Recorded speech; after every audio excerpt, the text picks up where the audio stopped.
नमस्कार साथियों, हम पढ़ रहे हैं क्या रक्त परिसंचरण तंत्र। ठीक है, इससे पहले हमने कोशिका वाले टॉपिक को पढ़ लिया, कवर कर लिया और हमने देख लिया कि जीवन की अवधारणा क्या है। ठीक है, अब हमारे शरीर में विभिन्न प्रकार के तंत्र हैं जहां से क्वेश्चन पेपर में आते हैं, चाहे वो आपका श्वसन तंत्र हो, रेस्पिरेटरी सिस्टम हो, एक्सक्रीटरी सिस्टम हो, ठीक है, स्केलेटन सिस्टम हो, सर्कुलेटरी सिस्टम हो। तो ये यहाँ से हम सारे तंत्रों को पढ़ेंगे और हर तंत्र से पेपर में एक आध दो प्रश्न आते ही आते हैं। तो हम पहला जो लेके चल रहे हैं वो हम लेके चल रहे हैं रक्त परिसंचरण तंत्र यानी ब्लड सर्कुलेटरी सिस्टम। ठीक है, तो हम सब जानते हैं कि रक्त क्या है, लहू क्या है, खून क्या है। ठीक है, तो आप रक्त सब समझते हैं कि जो लाल होता है वो क्या होता है, खून होता है। ठीक है, तो कहने का मतलब ये कि आप रक्त पढ़ने वाले हैं, रक्त परिसंचरण तंत्र को पढ़ने वाले हैं। ठीक है, यहाँ से क्वेश्चन में प्रश्न, पेपर में प्रश्न आते ही आते हैं। ठीक है, एक आध प्रश्न आता ही आता है। ठीक, तो देखो जरा, सबसे पहले हम समझें कि रक्त क्या है।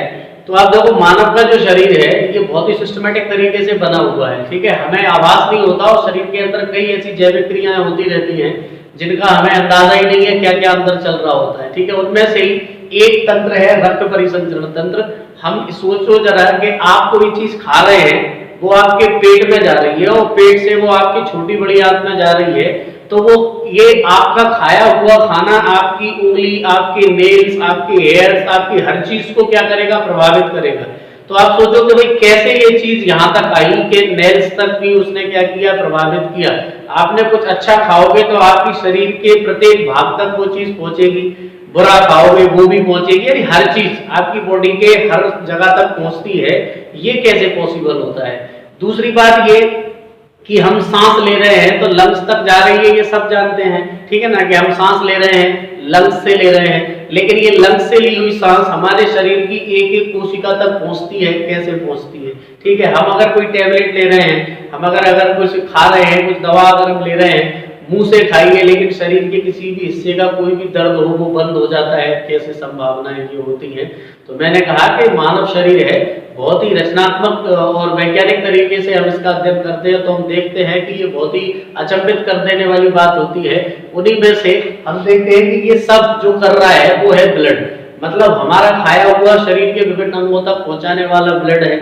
ठीक है, हमारे शरीर के अंदर जो हार्मोन्सों का क्या नाम से स्राव हो रहा है, उन हार्मोन्स को शरीर के विभिन्न अंगों तक पहुंचाने का काम कौन कर रहा है, ये रक्त ही कर रहा है। हम सांस नाक से ले रहे हैं, हमारे क्या नाम से ये सांस लंग्स तक जाती है और लंग्स से पूरे शरीर में पहुंचाने का काम भी कौन कर रहा है, रक्त कर रहा है। हमारी बॉडी का टेम्परेचर हमेशा मेंटेन रहता है और बॉडी के टेम्परेचर में जब ऊपर नीचे कुछ होता है तो शरीर में कोई ना कोई गड़बड़ हो जाती है, और अगर वो ताप नियंत्रित रहता है, हमारी बॉडी का टेम्परेचर अगर मेंटेन रहता है, उसके पीछे भी कौन है, ब्लड है। ठीक है, और हमें जो रोग प्रतिरोधक क्षमता जो हमारे अंदर बनी रहती है उसको बनाए रखने वाला कौन है, रक्त ही है। ठीक है, और हमारे शरीर में अगर कहीं चोट लग जाती है तो चोट लगने के बाद बहने वाला रक्त कुछ देर बाद वहां पर थक्का जम जाता है, ये भी कौन कर रहा है, रक्त ही कर रहा है।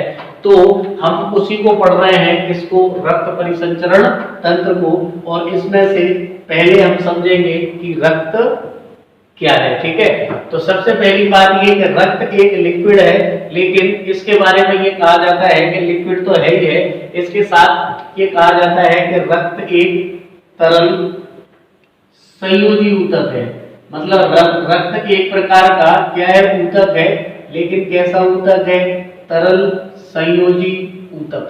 ठीक है, तो रक्त एक तरल संयोजी ऊतक है। ठीक है, अब ऊतक क्या है इसको तो हम बहुत अच्छे से जानते हैं ना, कि जब कई कोशिकाएं एक जैसी समान कोशिकाएं, समान कार्य करने वाली कोशिकाएं जब मिल जाती हैं तो वो कोशिकाएं मिलके क्या बनाती है, ऊतक का निर्माण करती हैं। और फिर कई ऊतक जब मिल जाते हैं तो कई ऊतक मिलके अंग बनाते हैं, और कई अंग मिलके क्या बना देते हैं, एक शरीर की रचना कर देते हैं। तो रक्त भी क्या है, एक ऊतक है। लेकिन यहाँ पर ये बात ध्यान देने वाली है कि यहाँ पर ऊतक के साथ लगा है तरल संयोजी ऊतक, है ना। तो जो ऊतक है कि ऊतक कितने प्रकार के होते हैं, तो देखो जरा, ऊतक का जिसमें अध्ययन करेंगे वो हम आगे चर्चा करेंगे, ऊतक के अध्ययन जिसमें करेंगे हिस्टोलॉजी में। लेकिन ऊतक जो होते हैं वो ऊतकों के प्रकार कौन कौन से हैं, तो एक ऊतक होता है कौन सा, पेशीय ऊतक। ठीक है, जिसको कहा जाता है क्या, मस्कुलर टिश्यूज। ठीक है, दूसरा जो ऊतक का प्रकार होता है उसको कहा जाता है क्या, उपकला ऊतक। क्या, उपकला ऊतक, ठीक है। एपिथेलियल इनको क्या कहा जाता है, टिश्यूज कहा जाता है ऊतक। दूसरा जो तीसरे ऊतक होते हैं उनको कहा जाता है क्या, संयोजी ऊतक। क्या कहा जाता है, संयोजी ऊतक। और एक होते हैं क्या, तंत्रिका ऊतक, ठीक है। तो इनमें से इन ऊतकों की चर्चा तो हम अगले भाग में करेंगे। अभी बस हम केवल ये देख रहे हैं कि जो ब्लड है वो एक प्रकार का संयोजी ऊतक है। संयोजी ऊतक का मतलब होता है कि शरीर जो है, ये शरीर है, इस शरीर को जोड़े रखने का काम, इसको यहाँ से जोड़ना, यहाँ से जोड़ना, इसके अंदर भी जो जॉइंट्स हैं उन शरीर के विभिन्न अंगों को आपस में जोड़ने के लिए शरीर के अंदर कुदरत ने जो व्यवस्था कर रखी है ऊतकों की, उन ऊतकों को कहा जाता है क्या, संयोजी ऊतक। संयोजी ऊतक का मतलब क्या हुआ, शरीर के विभिन्न अंगों को जोड़ने के लिए जो ऊतक है उन ऊतकों को संयोजी ऊतक या कनेक्टिव टिश्यूज कहा जाता है। और ये जो ऊतक होते हैं संयोजी ऊतक, उनमें क्या क्या होती हैं, उनमें आपकी अस्थियां होती हैं, ठीक है। अस्थियां, अस्थियां का मतलब हड्डियां आपकी क्या है, संयोजी ऊतक है। दूसरा उपास्थि, ठीक है, उपास्थि यानी कार्टिलेज, ठीक है, आपकी क्या है, उपास्थि भी क्या है, संयोजी ऊतक है जिनको कहा जाता है कार्टिलेज। तीसरा जो है आपके क्या, लिगामेंट्स, जिनको क्या कहा जाता है, स्नायु, ये भी आपकी क्या है, एक संयोजी ऊतक का उदाहरण है, ठीक है। और कहा जाता है क्या, टेंडन, जिसको कहा जाता है क्या, कंडरा, या फिर क्या कहा जाता है, टेंडन, ये भी क्या है, संयोजी ऊतक है। वैसे रक्त भी क्या है, एक संयोजी ऊतक है, ठीक है। लेकिन रक्त कैसा है, एक तरल फॉर्म में है, लिक्विड फॉर्म में है, इसीलिए इसको तरल संयोजी ऊतक कहते हैं। अब प्रश्न ये है कि भाई ऊतक जो ब्लड है, ये ब्लड कैसे शरीर के विभिन्न अंगों को जोड़ता है। तो ये शरीर के विभिन्न अंगों को जोड़ने का काम इसी तरीके से करता है कि इन सब के लिए जो आवश्यक जरूरी चीजें हैं उनको वहां तक पहुंचाता है। इस तरीके से इसको कहा जाता है क्या, तरल संयोजी ऊतक, ठीक है। बाकी ऊतकों की चर्चा हम आगे करेंगे। तो ये आपके सब क्या है, एक संयोजी ऊतक है, ठीक है। और इसको रक्त को कहा जाता है क्या, तरल संयोजी ऊतक। क्यों, क्योंकि ये लिक्विड फॉर्म में है, ठीक है। दूसरी बात, ये जो रक्त है इसका जो निर्माण होता है, इस रक्त का जो निर्माण होता है वो निर्माण क्या होता है, तो वो निर्माण होता है भ्रूण की मेसोडर्म से। भ्रूण की मेसोडर्म से क्या होता है, इसका निर्माण होता है रक्त का। अब देखो ये डर्म, मेसोडर्म क्या है, तो जो उच्च श्रेणी के जो जंतु हैं, जैसे हम लोग हैं, तो हम क्या होते हैं, त्रिस्तरीय हैं। एक कहलाती है क्या, एंडोडर्म, एक होती है क्या, एंडोडर्म, इसको बोला जाता है आंतरिक त्वचा, क्योंकि एंडो का मतलब आंतरिक और डर्म का मतलब त्वचा। एक होती है क्या, मेसोडर्म, मेसो का मतलब होता है मध्य और डर्म का मतलब क्या होता है, त्वचा, मध्य त्वचा होती है। और एक होती है क्या, एक्टोडर्म, ठीक है। तो शरीर के जो विभिन्न अंग हैं, शरीर की जो विभिन्न ऊतक हैं या शरीर के जो विभिन्न अंग बनते हैं, वो अंग इन तीन से क्या होते हैं, परिवर्तित होते हैं, इन तीनों से बनते हैं। इनमें से ही जो रक्त है उसका जो निर्माण होता है वो भ्रूण की मेसोडर्म से होता है। अब ये एंडोडर्म, मेसोडर्म, एक्टोडर्म क्या है, इसकी चर्चा हम अगले किसी टॉपिक में करेंगे, यहाँ नहीं, ठीक है। तो आपको अपना इतना याद रखना है कि जो रक्त का निर्माण होता है वो भ्रूण की मेसोडर्म से होता है। तीसरी बात, जब भ्रूण की मेसोडर्म से इस रक्त का निर्माण होता है, इसके अगर संगठन की बात करें कि रक्त का संगठन क्या है, तो देखो जरा, जो संगठन है रक्त का, इस रक्त के संगठन को मूल रूप से दो भागों में क्या किया जाता है, डिवाइड किया जाता है। एक को बोला जाता है क्या, प्लाज्मा, ठीक है। और एक होते हैं क्या, रुधिर कणिकाएं। एक क्या होती है, रुधिर कणिकाएं, ठीक। तो देखो जरा, रुधिर कणिकाएं और क्या होता है, प्लाज्मा होता है। तो जो रुधिर कणिकाएं होती हैं और जो प्लाज्मा होता है, इनका अगर परसेंटेज देखा जाए तो 55 से लेके 60% तक रक्त में क्या पाया जाता है, प्लाज्मा पाया जाता है। और इधर अगर देखें तो कितना, तो देखो 45 से लेके 40% तक, या सॉरी 40 से लेके 45% तक क्या होता है, इसमें आपका क्या होता है, रुधिर कणिकाएं होती है, ठीक है। अब आपको याद रखना है कि प्लाज्मा अभी मैं डिटेल नहीं बता रहा हूँ, ना मैं रुधिर कणिकाओं की डिटेल बता रहा हूँ। अभी हम केवल इस रक्त के बारे में जान रहे हैं। रक्त परिसंचरण तंत्र का ओवरव्यू ले रहे हैं कि इसके अंदर हम क्या क्या पढ़ेंगे, क्या क्या पढ़ने वाले हैं। तो प्लाज्मा है, इसमें इसका एक संगठन और दूसरा जो इसका संगठन होता है वो होता है किसका, कणिका का। इस प्लाज्मा के अंदर कोरोना वायरस को लेकर प्लाज्मा थेरेपी की चर्चा हो रही है, टी सेल की चर्चा हो रही है, जिस पर भी हम चर्चा करेंगे कि प्लाज्मा थेरेपी क्या है, टी सेल किस तरीके से मदद कर सकती है, किस तरीके से मददगार है, इसकी भी हम चर्चा करेंगे। लेकिन अभी नहीं, अभी केवल हम ब्लड को समझ रहे हैं। तो प्लाज्मा जो है वो कितना है, 55 से लेके 60%, और आपका जो क्या नाम से रुधिर कणिकाएं हैं वो कितनी है, 40 से लेके 45% काय में पाई जाती है, रक्त में पाई जाती है। अब ये जो रुधिर कणिकाएं होती है, ये रुधिर कणिकाएं कितने प्रकार की होती हैं, तो देखो जरा, रुधिर कणिकाएं कितने प्रकार की है, 3 प्रकार की। एक है क्या, आरबीसी, जो सबसे ज्यादा होती है रक्त के अंदर। दूसरे नंबर पर होती है क्या, प्लेटलेट्स। दूसरे नंबर पर क्या होती है, प्लेटलेट्स होती पाई जाती हैं। और जो सबसे कम इसमें मिलती है कणिकाएं, वो कणिकाएं कौन सी मिलती है, WBC। मतलब अगर ये पूछा जाए कि सबसे ज्यादा क्या है, तो हम कहेंगे कि सबसे ज्यादा है क्या, आरबीसी। इससे कम कौन है, तो प्लेटलेट्स, और सबसे कम क्या है, WBC। तो कणिकाएं 3 प्रकार की हैं, जिसमें हम आगे पढ़ेंगे। पूरे रक्त का 70% जो भाग होता है, पूरे रक्त का जो 70% भाग होता है, वो इन आरबीसी की काय में मिलता है, हीमोग्लोबिन में मिलता है। काय में मिलता है, हीमोग्लोबिन में मिलता है। ये आपको याद रखना है कि रक्त का जो सबसे ज्यादा भाग है, 70% कुल रक्त का हिस्सा आरबीसी में पाई जाने वाली हीमोग्लोबिन के अंदर मिलता है। बाकी डिटेल में चर्चा हम आगे करेंगे।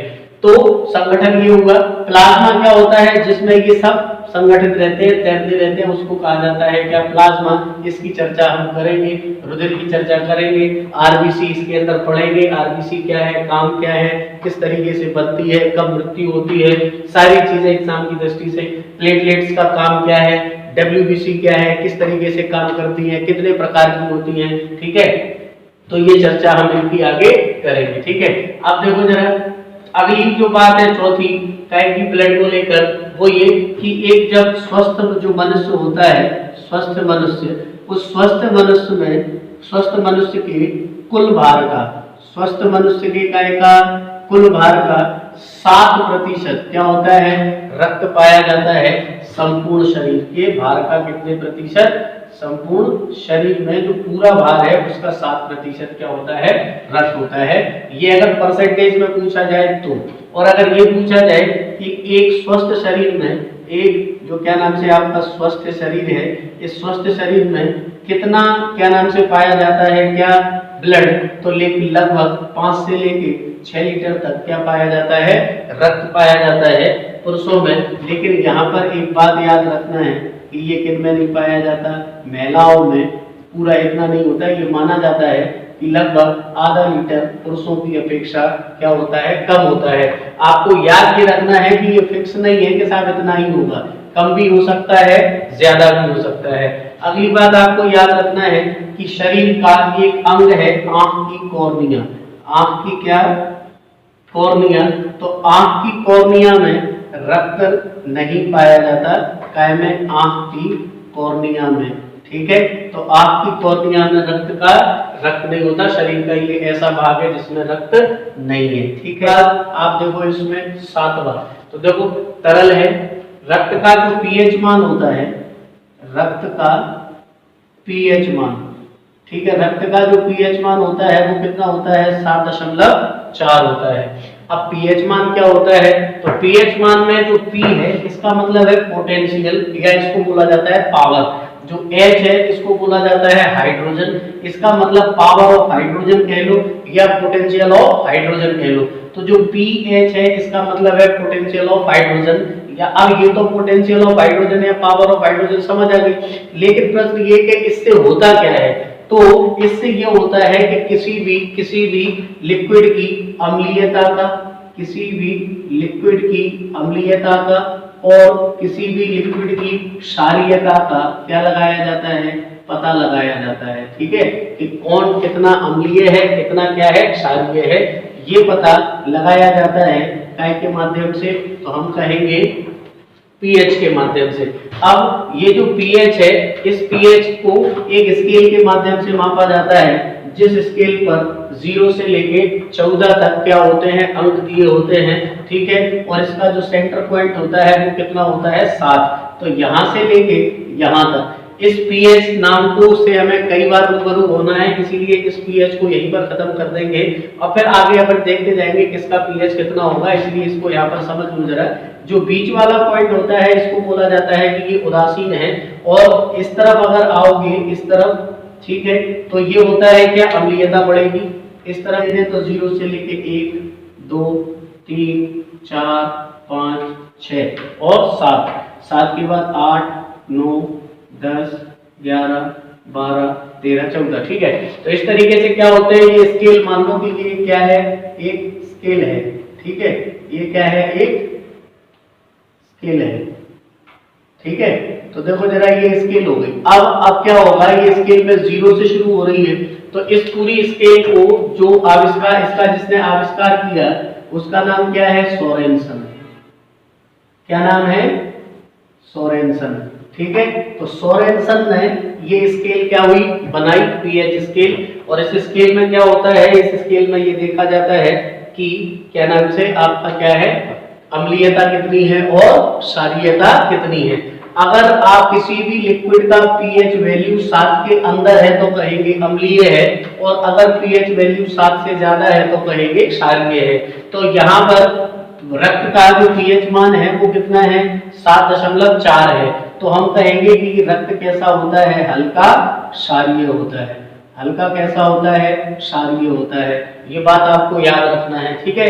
तो अम्लीयता, यहाँ से पीएच स्केल से प्रश्न आपसे पूछा जा सकता है। 1909 में इसने, कब, 1909 में पीएच स्केल बनाई। और पीएच स्केल जो जितना कम होगा मान, इसका पीएच स्केल पर किसी भी लिक्विड का मान जितना कम होगा वो उतनी ज्यादा अम्लीय होगा, यानी 0 सबसे ज्यादा अम्लीय होगा, और जितना क्या होगा, ज्यादा होगा मान, उतना क्या होगा, अम्लीयता कम होगी, क्षारीयता ज्यादा होगी, तो ये क्या हो जाएगा, क्षारीय हो जाएगा। अब एक प्रश्न और यहाँ पर आपको ध्यान देना है कि हाइड्रोजन आयनों की मात्रा जिसमें ज्यादा होगी उसका पीएच स्केल पर मान कम होगा। इसका मतलब हाइड्रोजन जो आयन है, इन हाइड्रोजन आयनों की मात्रा, सांद्रता जहां पर ज्यादा होगी वहां पर अम्लीयता ज्यादा होगी, लेकिन पीएच स्केल पर उसका मान कम दर्शाया जाएगा। जैसे अगर 1 और 2 की बात करें तो इन दोनों में एक मान कम है, लेकिन अम्लीयता किसकी ज्यादा होगी, एक मान वाले की। हाइड्रोजन की सांद्रता किसमें ज्यादा होगी, तो एक वाले में। और अगर मान दर्शाया जा रहा है 12, अगर मान दर्शाया जा रहा है 12, इसका मतलब ये हुआ कि इसमें हाइड्रोजन आयनों की मात्रा ज्यादा नहीं है, मान ज्यादा है, लेकिन हाइड्रोजन आयनों की मात्रा कैसी हो गई है, कम हो गई है। हाइड्रोजन आयनों की मात्रा कैसी है, कम। तो हाइड्रोजन आयनों की मात्रा अगर बढ़ती है तो हो जाता है अम्लीय, और हाइड्रोजन आयनों की मात्रा कम होती है तो विलयन हो जाता है क्या, क्षारीय, ठीक है। तो आपको ये याद रखना है। अब एक और बात आपको याद रखना है, कहा जाता है कि जो रक्त है वो एक प्रकार का बफर विलयन है। एक प्रकार का कैसा विलयन है, बफर विलयन है। अब बफर विलयन का क्या मतलब है, बफर विलयन का मतलब है कि एक ऐसा विलयन जो क्या करता है, अपने पीएच मान के परिवर्तन का क्या करेगा, विरोध करेगा। मतलब बफर विलयन किस विलयन को कहा जाता है, जो अपनी पोटेंशियल ऑफ हाइड्रोजन को बदलने नहीं देगा, उसका क्या करेगा, विरोध करेगा, उसे कहा जाता है क्या, बफर विलयन। तो रक्त क्या है, एक बफर विलयन। रक्त को क्या कहा जाता है, एक बफर विलयन कहा जाता है, ठीक है। ये बात आपको और याद रखना है। अगली बात रक्त के बारे में ये कि रक्त, अब रक्त की अगली बात ये है कि रक्त का जो प्रवाह है शरीर के अंदर वो लगभग, ये फैक्ट है कि 400 किलोमीटर प्रति घंटा की रफ्तार से शरीर में क्या होता है, रक्त का प्रवाह होता है, ठीक है। तो इतने किलोमीटर की रफ्तार के हिसाब से रक्त का क्या होता है, प्रवाह होता है। ये बात आपको और याद रखना है। अगली बात रक्त से संबंधित अगली बात ये है कि रक्त बैंक सबसे पहले 1937 में खोला गया, और ये कहां पर खोला गया, यूएसए में खोला गया, ठीक है। अगली बात आपको रक्त से रिलेटेड याद रखना है कि रक्त का जो ट्रांसफर किया गया पहली बार वो जानवरों में किया गया। वो किस में किया गया, जानवरों में। वो भी अगर पूछा जाए किस में, तो किस में किया गया, कुत्ते में, ठीक है। रक्त का जो क्या किया गया, ट्रांसफर किया गया, तो वो किससे किया गया? रक्त जानवरों का, किसमें? क्या नाम से आपका? कुत्तों में। ठीक है। अब अगला पॉइंट आपको याद रखना है क्या, कि रक्त का जो अध्ययन जिसके अंदर करते हैं, रक्त का अध्ययन जिसके अंदर करते हैं, रक्त का अध्ययन जिसके अंदर करते हैं उसे कहा जाता है हेमेटोलॉजी। ठीक है। अगर ये पूछा जाए कि रक्त का अध्ययन विज्ञान की कौन सी शाखा के अंदर किया जाता है, तो रक्त का अध्ययन जिस शाखा के अंदर किया जाता है वो शाखा क्या कहलाती है? हेमेटोलॉजी कहलाती है। हेमेटोलॉजी को याद आप ऐसे करना, क्योंकि इसमें हीमोग्लोबिन है। ठीक है। तो हीमो से याद रखना कि क्या रक्त क्या कहा जाता है? हेमेटोलॉजी में रक्त का क्या किया जाता है? अध्ययन किया जाता है। ठीक है। तो ये बात समझ आ गई। तो ये तो कुछ बातें हैं रक्त की। अब इसमें हमने देख लिया कि रक्त के कार्य क्या हैं। तो रक्त पूरी तरीके से जो सबसे महत्वपूर्ण कार्य है रक्त का, वो रक्त का क्या काम है? परिसंचरण करना। रक्त का प्रमुख कार्य क्या है? परिसंचरण करना। ये परिसंचरण ही तो है कि हमने सांस ली, विभिन्न अंगों तक पहुंचा दिया, खाना खाया, विभिन्न अंगों तक पहुंचा दिया, दवा खाई, विभिन्न अंगों तक पहुंचा दी, हमने जो भी लिया, ठीक है, वो सब शरीर के विभिन्न, जहर खा लिया तो शरीर के विभिन्न अंगों तक पहुंचा दिया। ये सारा काम कौन कर रहा है? रक्त परिसंचरण, रक्त ही कर रहा है। और इस क्रिया को क्या कहा जाता है? परिसंचरण। अब रक्त जिन तंत्रों के अंदर या जिन पाइपलाइंस में से क्या करता है? परिसंचरण करेगा, उसी को कहा जाता है परिसंचरण तंत्र। मतलब रक्त जिनके अंदर से। अब वो तंत्र में कौन कौन शामिल है, तो हम देखें उसमें शामिल है क्या? शिराएं। हम कहेंगे रक्त वाहिकाएं। उसमें शामिल है क्या? रक्त वाहिकाएं। ठीक है। इसमें शामिल है रक्त परिसंचरण तंत्र में। दूसरी बात इसमें जो शामिल है वो है क्या? हृदय, इसके अंतर्गत आता है। एक और है, उसको कहा जाता है क्या? लसिका, जो इसके अंतर्गत आते हैं। बात समझ में आ रही है? मतलब ये तो बात हुई रक्त की। अब रक्त क्या करता है? मूल काम है रक्त का क्या? परिसंचरित होना। अब जिन पाइपलाइन में वो बहेगा रक्त, उन जो जो उसमें सहायक होंगे उसको परिसंचरण तंत्र कहा जाएगा। मतलब ये रक्त जिन पाइपलाइन से होके बहेगा वो उसके तंत्र में शामिल हो जाएंगे, और इनको बहने के लिए जो प्रेशर क्रिएट करवाएगा वो भी परिसंचरण तंत्र होगा। और एक और सिस्टम होता है जिसको कहा जाता है लिम्फेटिक सिस्टम, ये भी मानव शरीर के अंदर पाया जाता है। तो रक्त परिसंचरण तंत्र में रक्त वाहिकाएं शामिल हैं, रक्त परिसंचरण तंत्र में हृदय शामिल है, रक्त परिसंचरण तंत्र में क्या है? लसिकाएं शामिल है। और इसमें आपको याद रखना है, ये समझना है कि जो रक्त वाहिकाएं होती है, ये रक्त वाहिकाएं कितने प्रकार की है? तो दो प्रकार की क्या है? रक्त वाहिकाएं हैं। एक को कहा जाता है क्या? धमनियां। एक क्या होती है? धमनियां। और एक को कहा जाता है क्या? शिरा। एक को क्या कहा जाता है? शिरा। तो एक है धमनी, एक है शिरा। ये दोनों में आपको ये याद रखना है कि इनसे होकर रक्त क्या होता है? प्रवाहित होता है। ठीक है। रक्त इनसे होकर क्या होता है? प्रवाहित होता है। ठीक है। और इसमें ये बात है कि रक्त इनमें होकर तो प्रवाहित हो ही हो रहा है। ठीक है। लेकिन आपको ये भी याद रखना है कि जो धमनियां हैं, इन धमनियों में हमेशा शुद्ध रक्त बहता है, और इन शिराओं में हमेशा क्या होता है? अशुद्ध रक्त बहता है। लेकिन यहाँ पर जो शब्द शुद्ध रक्त कह रहे हैं जिसको, उसमें केवल बात यह है कि O2 की मात्रा, O2 मात्रा में कैसी है? ज्यादा है। ठीक है। और जिसे हम अशुद्ध कह रहे हैं, जिसे हम क्या कह रहे हैं? अशुद्ध कह रहे हैं, वहां पर CO2 की मात्रा क्या होगी? ज्यादा होगी। शुद्ध अशुद्ध का मतलब आपको याद रखना है कि यहाँ पर हार्ट, कई लोगों का ये मानना रहता है कि हृदय शुद्ध कर रहा है। हृदय शुद्ध नहीं कर रहा है, हृदय को तो केवल पंप करता है हृदय। तो यहाँ देखो इसमें O2 और CO2 वाली बात है। हम जब ये बात कहेंगे कि भाई धमनियों में कैसा शुद्ध रक्त बह रहा है, इसका मतलब ये नहीं है कि उसमें छना हुआ रक्त बह रहा है। इसका मतलब है कि उसमें क्या हो रहा है? ऑक्सीजनेटेड ब्लड बह रहा है। जिसमें O2 ज्यादा होती है उसको ऑक्सीजनेटेड ब्लड कहते हैं, और जिसमें CO2 ज्यादा होती है उसको डीऑक्सीजनेटेड ब्लड कहते हैं। तो शुद्ध रक्त का मतलब है ऑक्सीजनेटेड ब्लड, और अशुद्ध रक्त का मतलब है क्या? Deoxygenated blood. ठीक है। ये बात आपको और याद रखना है। अगली बात, अब इन दोनों के बीच एक और बात है कि जो धमनियां हैं, इन धमनियों में एक धमनी है पल्मोनरी धमनी, और शिराओं में एक शिरा है क्या? पल्मोनरी शिरा। डिटेल में चर्चा आगे हम करेंगे जब हार्ट पढ़ेंगे, अभी ओवरव्यू ले रहे हैं। जो शिरा है, यहाँ पर एक नाम आता है किसका, पल्मनरी का। एक नाम किसका आता है, पल्मनरी। तो देखो ये जो पल्मनरी है, ये पल्मनरी धमनी भी है, ये पल्मनरी क्या है, धमनी भी है। पल्मनरी क्यों कह रहे हैं, ये जो भी संबंधित होगी कैसे, अपने कैसे क्या नाम से, लंग्स से, उन्हें क्या पल्मनरी नाम दिया जाता है। तो धमनी या फुफ्फुस कहा जाए, एक ही बात है। तो पल्मनरी नाम की धमनी भी है और पल्मनरी नाम की क्या है, शिरा भी है। लेकिन ये अपवाद है कि पल्मनरी में अगर शिरा की बात आएगी, अगर शिरा की बात आएगी तो शुद्ध, और अगर धमनी की बात आएगी तो अशुद्ध। तो इसका मतलब ये हुआ कि जहां पर धमनियों में शुद्ध रक्त बहता है, वहीं पल्मनरी धमनी में अशुद्ध रक्त बहता है। जहां पर शिराओं में अशुद्ध रक्त बहता है, वहीं पल्मनरी में क्या बहता है, शुद्ध रक्त बहता है। ये बात आपको याद रखना है कि धमनी में हमेशा शुद्ध और शिराओं में हमेशा अशुद्ध रक्त बहता है।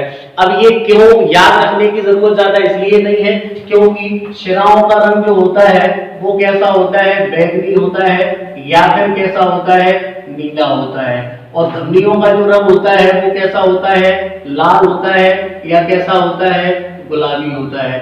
अब लाल या गुलाबी होने का कारण है कि O2 जिसमें होगी वो रंग होगा लाल, जिसमें CO2 ज्यादा होगी वो होगा बैंगनी। और देखो जरा CO2 जो है जब ज्यादा है तो CO2 ज्यादा है तो हम क्या कह रहे हैं, अशुद्ध। इसीलिए अगर आपसे ये पूछा होती है और जो शिराएं होती हैं इनमें ब्लड प्रवाहित हो रहा है, तो याद ये रखना है कि धमनियां जो होती है इनमें हमेशा, जो धमनियां होती है इनमें प्रेशर से क्या होता है, ब्लड प्रवाहित होता है, तो इनमें हमेशा दाब ज्यादा होता है। किनमें, धमनियों में। शिराओं में बहने वाला जो रक्त होता है उसका प्रेशर कम होता है। ये आपको याद रखना है। ब्लड प्रेशर का मतलब क्या होता है कि रक्त द्वारा जब इन रक्त वाहिकाओं पर यानी ब्लड वेसल्स पर जब क्या किया जाता है, प्रेशर क्रिएट किया जाता है, उसी को कहा जाता है क्या, रक्त दाब। और ये जो रक्तदाब है ये ज्यादा कहां मिलेगा, धमनियों में मिलेगा। अब मैंने कहा कि एक बेहतरीन संरचना है मानव शरीर, तो जो धमनियां हैं इन धमनियों की जो ऊपरी भित्ति जो दीवार है वो मजबूत बनाई जाती है काय की अपेक्षा, शिराओं की अपेक्षा। शिराओं में रक्त हमेशा शिराओं में जो हमेशा रक्त बहेगा वो काय में बहेगा, एक फ्लो में बहेगा, एक रफ्तार में बहेगा, धीमा बहेगा। लेकिन धमनियों में जो रक्त बहता है वो रक्त कैसा बहता है, प्रेशर ज्यादा होता है, झटके के साथ बहता है और एक जैसी गति धमनियों के अंदर नहीं होती। इसीलिए धमनियां मजबूत होती हैं काय की अपेक्षा, शिराओं की अपेक्षा। ये बात आपको याद रखना है, ठीक है। अब यहाँ पर चित्र है, आप इस चित्र को देख लेना, ठीक है। तो देखो जरा धमनियां क्या होती है, धमनियों में रक्त का दाब ज्यादा होता है, शिराओं में रक्त का दाब कैसा होता है, कम होता है। धमनियां गुलाबी या लाल होती हैं, शिराएं बैंगनी होती हैं। कारण क्या है वो मैंने बता दिया, ये कारण है। इसके अलावा हम ये देखें कि पूरे रक्त का 64% जो भाग होता है वो प्रवाहित बना रहता है किसमें, शिराओं में। धमनियों की जो बात करें तो धमनियों में क्या होता है, 15% रक्त क्या होता है, प्रवाहित होता रहता है। यानी संपूर्ण रक्त का 15% रक्त रहता है किसमें, धमनियों में। और लगभग 64 से 65% जो रक्त होता है वो बना रहता है किसमें, शिराओं में, ठीक है। ये बात आपको याद रखना है। अब ये जो रक्तदाब है, इस रक्तदाब को मापा जाता है कैसे, स्फिग्नोमीटर से। ये आपसे पूछा जा सकता है कि रक्तदाब कैसे मापा जाता है, तो रक्तदाब कैसे मापा जाता है, स्फिग्नोमीटर से मापा जाता है, ठीक है। तो कैसे मापा जा रहा है, स्फिग्नोमीटर से मापा जा रहा है, ठीक है। और इसकी जो खोज हुई, इसकी खोज किसने की, तो देखो जरा इसकी जो खोज हुई वो किसने की, सोफियन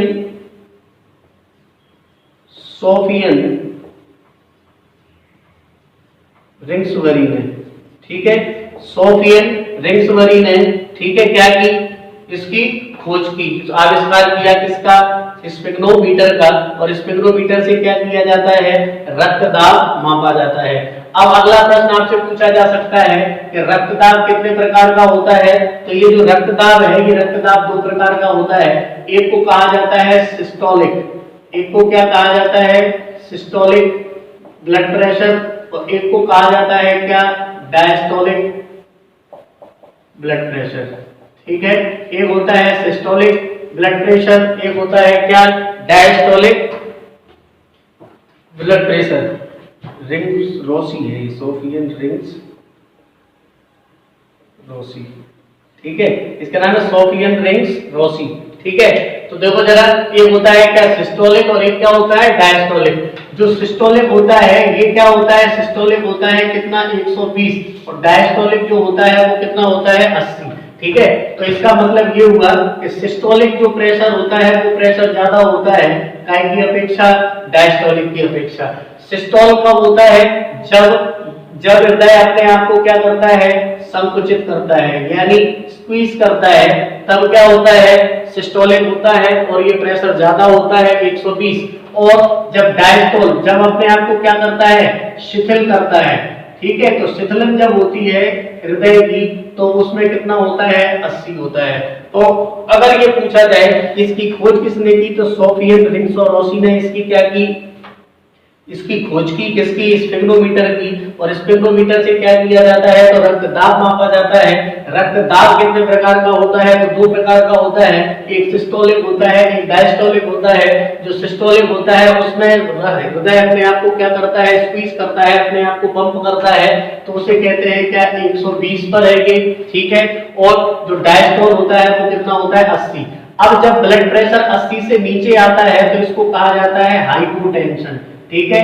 क्या कहा जाता है, हाइपोटेंशन। और जब 120 से ऊपर जाता है तो इसको कहा जाता है क्या, हाइपरटेंशन। इसका मतलब हाई ब्लड प्रेशर को हाइपरटेंशन और लो ब्लड प्रेशर को क्या बोलते हैं, हाइपोटेंशन बोलते हैं, ठीक है।